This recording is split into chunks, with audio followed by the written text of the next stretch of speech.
بسم اللہ الرحمن الرحیم۔ ڈیئر اسٹوڈینٹس، السلام علیکم۔ ہمارا آج کا 10th کلاس کا لیکچر نمبر 6 ہے۔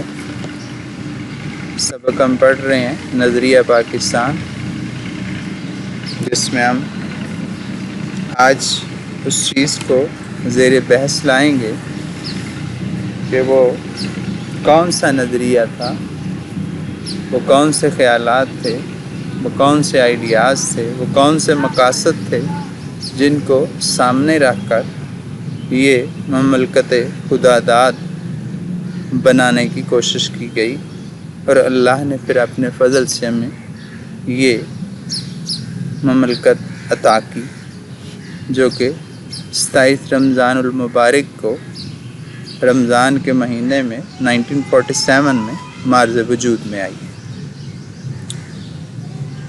بکس کھولیے گا اور توجہ دیجیے گا۔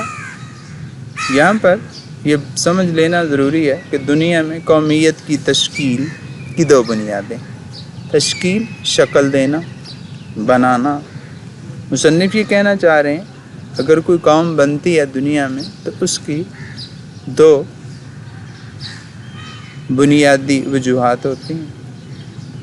ایک جو مغربی مفکرین نے رکھی قائم کی ہے، مفکرین، مفکر کی جمع، سوچ بچار کرنے والے، اہل علم، فکر کرنے والے۔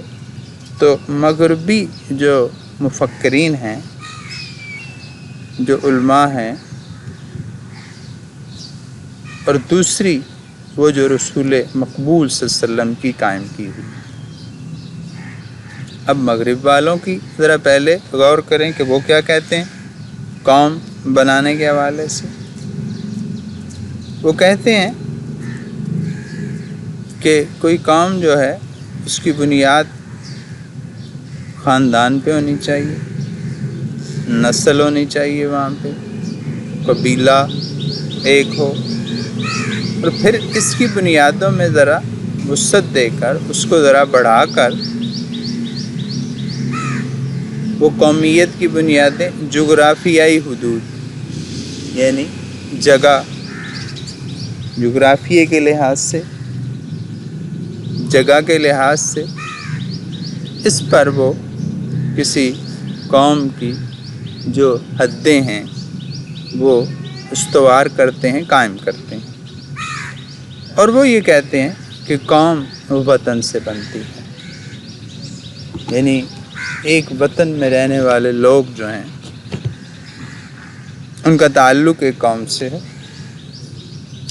اب اس نظریے کی وجہ سے دنیا کے انسانوں کے درمیان تباہی کا جو دروازہ کھلا، کس طرح کہ بھئی ایک ملک میں رہنے والوں نے دوسرے ملک میں رہنے والوں کو دوسری قوم سمجھا، ان کو اپنے آپ کو بڑا انسان سمجھا، بہتر انسان سمجھا، اور اس طرح معاملات خراب ہوئے اور تباہی پھیلی، اور اس کا نتیجہ 2 عالمی جنگوں سے ہم لگا سکتے ہیں کہ ان سے کیا تباہی پھیلی، یہاں تک کہ جاپان پر ایٹم بم بھی گرایا گیا، جس سے بہت تباہی پھیلی۔ یہ وطنی قومیت ہی کی بنیاد پر یہ جو 2 جنگیں تھیں لڑی گئی تھیں، اس کی وجہ وطن اور قوم تھی، اور یہ وطنی قومیت جنوبی ایشیا کے مسلمانوں کو تحفظ دینے میں تو بالکل ہی ناکام تھی۔ یعنی یہ جو ہمارا علاقہ ہے جنوبی ایشیا جس میں ہم رہ رہے ہیں، یہاں پہ تو یہ ممکن ہی نہیں، کیونکہ مسلمان تو پورے بر صغیر میں پھیلے ہوئے تھے۔ اب اس حوالے سے اگر دیکھا جائے، جہاں پہ ہندو جہاں آج پاکستان ہے وہاں پہ بھی تھے، اور جہاں آج ہندوستان ہے وہاں پر بھی تھے۔ اس طرح مسلمانوں کا تو کوئی وطن جو ہے وہ نہ ہوا اس حوالے سے۔ تو یہ جو اگر مغربی مفکرین کے لحاظ سے دیکھا جائے تو یہ جو ان کی تعریف ہے قوم کی، وہ مسلمانوں کو تحفظ دینے میں بالکل ناکام ہوگی، کیونکہ جنوبی ایشیا کے مسلمان اس نظریے کے تحت ایک مجبور اقلیت بن جاتے۔ اقلیت کم تعداد میں ہونا، کیونکہ ہندوستان جہاں پہ آج قائم ہے وہاں پہ مسلمان تو بالکل اپنے حقوق قطعاً حاصل نہ کر سکتے۔ تو عزیز طلبہ، اس طرح آپ تشریح کریں گے، تشریح کی ہیڈنگز دے کر آپ نے اسلوب ضرور تحریر کرنا ہے، جو میں پہلے آپ کو بار بار بتا چکا ہوں۔ اب ذرا آئیے گا نبی صلی اللہ علیہ وسلم نے کیا فرمایا۔ قومیت کی دوسری بنیاد وہ ہے جو رسول مقبول صلی اللہ علیہ وسلم نے ملت اسلامیہ کی تشکیل، یعنی جو ریاست مدینہ کی جب آپ نے بنیاد رکھی تو اس وقت آپ نے قومیت کی کیا تعریف کی، اور یہ جو مغرب کے تصور قومیت ہے اس سے بالکل جدا ہے، مختلف ہے۔ اور علامہ اقبال نے کیا خوبصورت انداز میں اللہ کے نبی صلی اللہ علیہ وسلم کے الفاظ کو اپنے اشعار میں بیان کیا ہے۔ علامہ اقبال کہتے ہیں، اپنی ملت پر قیاس اقوام مغرب سے نہ کر، خاص ہے ترکیب میں قوم رسول ہاشمی۔ کہ ان کا جو انداز ہے وہ الگ ہے، ان کی جمعیت کا ہے، ملک و نسب پر انحصار، یعنی مغرب والے اگر اکٹھے ہوئے ہیں تو وہ تو ملک یا نسب خاندان کی بنیاد پر، جبکہ مسلمان جو ہیں قوت مذہب سے مستحکم ہے جمعیت تیری جو جمعیت ہے، تیرا جو اکٹھا ہونا ہے وہ تو مذہب کی بنیاد پہ۔ کیونکہ ایک اور جگہ پہ علامہ اقبال فرماتے ہیں، قوم مذہب سے ہے، مذہب جو نہیں کچھ بھی نہیں، یعنی جو کچھ ہے مذہب سے۔ تو مسلمانوں کی عزیز طلبہ غور کیجئے گا، جو قومیت ہے وہ ایک نظریاتی قومیت ہے، وہ ایک نظریے کی بنیاد پر ہے، اور وہ نظریہ کس پہ قائم ہے؟ لا الہ الا اللہ، یعنی اللہ ایک ہے۔ اسی پر مسلمانوں کی جو ہے وہ قومیت قائم ہے، یعنی کوئی رنگ، نسل، بنیاد، اسلام میں یہ چیزیں کوئی معنی نہیں رکھتی۔ ملت اسلامیہ بہت وسیع، دنیا کے کسی بھی خطے میں، کسی بھی جگہ پر، کسی بھی علاقے میں، کسی بھی نسل، کسی بھی رنگ کا مسلمان ہے، وہ جہاں کہیں بھی رہتا ہے وہ ملت اسلامیہ کا جو ہے وہ رکن ہے۔ یہاں پہ نہ تو ذات پات کا معاملہ ہے، نہ چھوت چھات ہے جو کہ ہندوؤں میں ہے، اور بت پرستی کا تو نام و نشان نہیں، جبکہ ہندوؤں میں یہ ساری چیزیں موجود ہیں۔ اس لیے ہم قطعاً ان کے ساتھ اپنا نہ تو مقابلہ کر سکتے ہیں، نہ ان کے ساتھ مل جل کے رہ سکتے ہیں۔ اس لیے مسلمانوں نے اپنی ایک الگ قومیت بنائی، اپنے ایک الگ وطن کا مطالبہ کیا، تاکہ وہ اپنے اسلام کے مطابق رہ کر یہاں پہ اسلام کے مطابق زندگیاں گزار سکیں۔ اب یہاں پہ ایک بڑی اہم بات، اس کو اپنے ذہن میں بٹھا لینا چاہیے، ذہن نشین کر لینا چاہیے، کہ نظریہ پاکستان میں اسلامی زندگی اور قدروں کا تصور یہ بنیادی حیثیت رکھتا ہے، یعنی صرف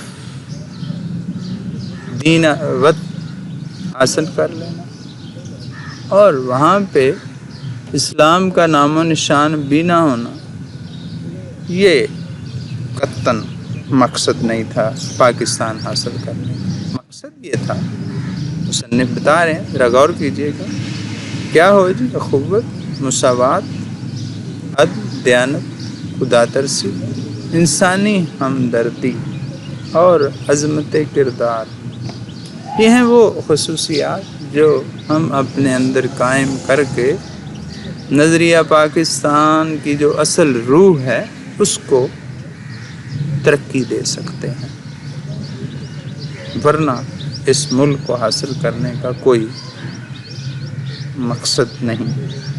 اگر صرف حکومت قائم کرنا ہی مقصد ہوتا تو بھائی اس وقت افریقہ میں اور ایشیا میں کئی مسلمان ممالک موجود تھے. مقصد یہ تھا، غور کیجئے، مصنف کہتے ہیں کہ اسلامی اصولوں کی ترویج و اشاعت، کہ ایک مثالی مملکت بنایا جائے. بدقسمتی سے ہم نہ تو آج اس نظریے پہ قائم رہے، نہ ہی جس نظریے کے تحت یہ ملک بنایا گیا اس کی اشاعت کر سکے.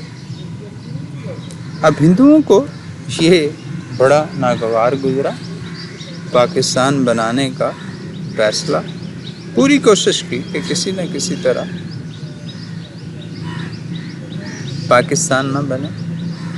انگریزوں سے انہوں نے کہا جی کہ اس ملک کو اگر آپ نے آزاد کرنا ہے تو 1 یونٹ یعنی ایک ملک ہندوستان. قائد اعظم کو خریدنے کی کوششیں کی گئیں. نہرو نے یہاں تک کہا کہ جناح صاحب آپ چھوڑیں یہ پاکستان کا مطالبہ، ہم متحدہ ہندوستان کو آزاد کراتے ہیں، آپ اس کے وزیر اعظم بنے، میں اس کا صدر بنتا ہوں. لیکن قائد اعظم کو اللہ نے فہم و فراست سے نوازا تھا. وہ ان ساری چال بازیوں کو سمجھتے تھے. انہوں نے ان ساری چالوں کو ناکام بنایا اور ان کی پرخلوص قیادت کی وجہ سے انگریزوں کو مجبور ہو کر پاکستان دینا پڑا. اور جو ان کی مسلسل کوشش تھی حملے پہ ہم، اس کی وجہ سے 14 اگست 1947 کو یہ وطن مارز وجود میں آ گیا. اب ہم اگر صرف پاکستان بننے کے بعد اگر منفی باتیں سوچیں وہ تو ہیں، لیکن ہمیں مثبت پہلوؤں کو بھی دیکھنا چاہیے.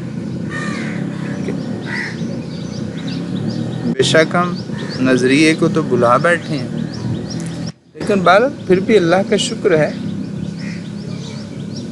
پاکستان اپنے بننے کے بعد کافی ترقی کر چکا ہے. لیکن جتنی ترقی کرنی چاہیے تھی اتنی ترقی نہیں کر سکا.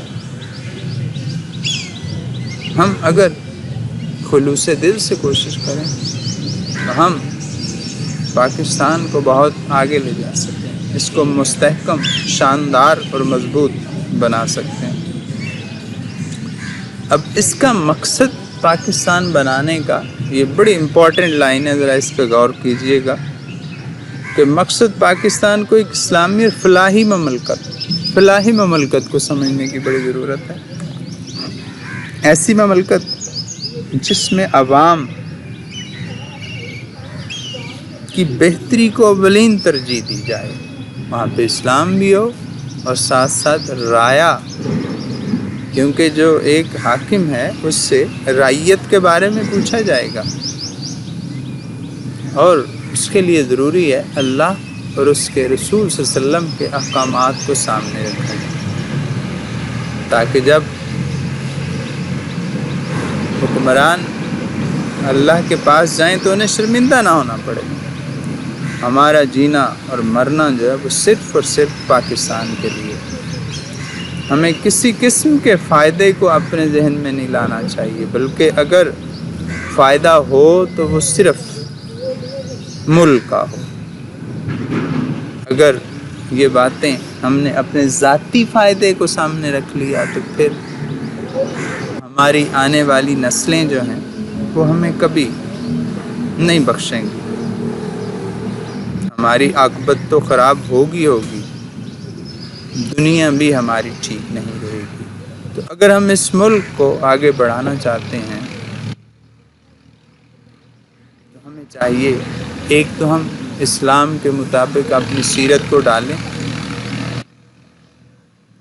اور دوسری قوموں سے اگر ہم چاہتے ہیں کہ ہمارا فرق ہو، ایک الگ وطن پاکستان نظر آئے، ہم چاہتے ہیں کہ یہ ملک آگے بڑھے، مضبوط ہو، ترقی کرے، عظمت حاصل کرے، روشنی کا مینارہ بنے، تو اس کے لیے ضروری ہے کہ ہم اس نظریے کو ذہن میں رکھیں جس نظریے کو سامنے رکھ کر یہ وطن بنایا گیا، وہ نعرہ سامنے رکھیں۔ پاکستان کا مطلب کیا؟ لا الہ الا اللہ۔ اگر وہ نظریہ، وہ نعرہ ہمارے پیش نظر رہا تو انشاءاللہ پاکستان انشاءاللہ آگے بڑھتا رہے گا۔ اللہ تعالیٰ پاکستان کو قائم و دائم رکھے۔ پاکستان زندہ۔